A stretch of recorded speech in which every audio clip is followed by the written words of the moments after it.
بسم اللہ الرحمن الرحیم۔ درختوں میں سب سے خوش نصیب درخت حنانا ہے، جس کا ذکر بخاری شریف میں اجملاً اور کئی دیگر کتب احادیث میں تفصیلاً مذکور ہے۔ رسول پاک صلی اللہ علیہ وآلہ وسلم کے لیے ایک صحابی رضی اللہ تعالیٰ عنہ نے لکڑی کا منبر بنا کر مسجد نبوی صلی اللہ علیہ وآلہ وسلم میں رکھ دیا۔ اب صلی اللہ علیہ وآلہ وسلم جب خطبہ ارشاد فرمانے کے لیے اس پر رونق افروز ہوئے تو خشک درخت کا بنا ہوا وہ ستون جس سے ٹیک لگا کر آپ صلی اللہ علیہ وآلہ وسلم خطبہ ارشاد فرماتے تھے، بلک بلک کر رونے لگا۔ اس کے نالا و شیون میں اتنا درد تھا کہ مجلس میں موجود تمام صحابہ کرام آپ دیدہ ہو گئے۔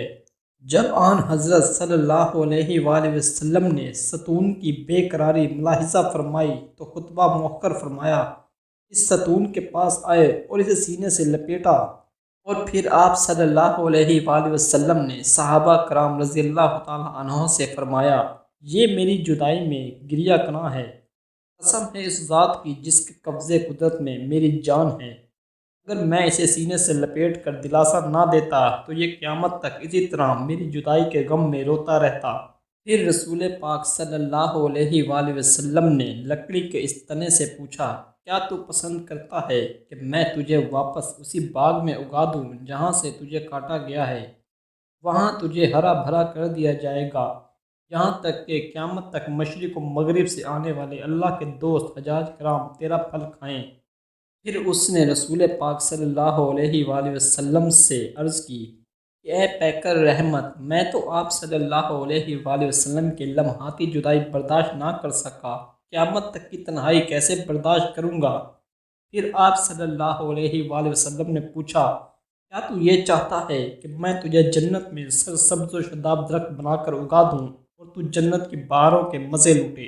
حنانہ نے اپنا یہ انعام قبول کر لیا، چنانچہ اسے منبر اقدس کے قریب زمین میں دفن کر دیا گیا۔